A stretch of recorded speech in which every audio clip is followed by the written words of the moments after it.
Yes, hello guys! I-flex ko lang sa inyo itong aking Graham fruit salad.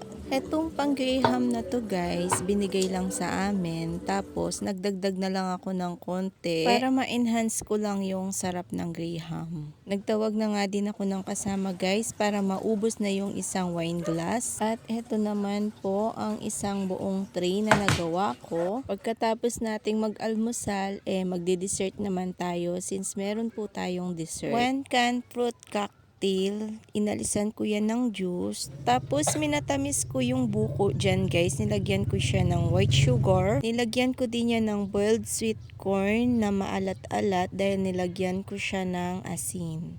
Naglagay din ako ng 2 Nestle cream, all-purpose cream, at saka 1½ Alaska condensed milk. Gusto kasi ng panlasa ko yung malinamnam compare mo sa matamis. Kaya 1½ lang yung timplahan ko sa condense. Naglagay din ako ng Eden cheese para mag-balance yung tamis ng fruit salad.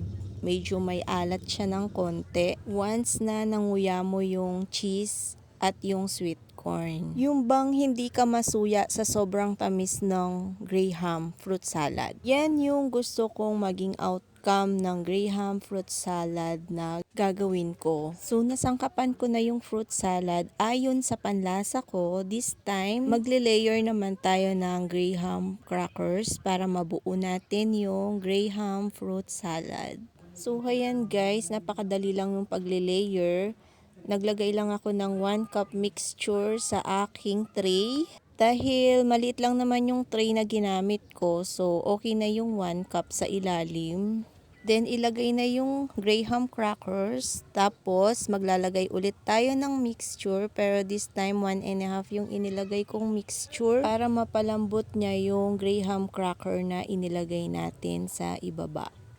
Then, another layer na naman ng crackers. Another 1½ cup mixture na naman yung inilagay ko doon sa second layer. Then, spread lang natin yung mixture para mapunan lang lahat ng Graham crackers. So, all in all guys, nakagawa ako ng 3 layers dito sa aking maliit na tray. Dun sa final layer guys, hindi ko na measure yung mixture na inilagay ko, basta pinuno ko yung isang tray. Ready to chill na yan guys. Nilagyan ko na lang siya ng cling wrap para hindi siya matuluan if ever. Meron akong natirang konting mixture ng salad at meron din akong natirang konting crackers na Grahams. So pinagmix ko lang yan guys para makabuo pa rin ako ng Graham fruit salad.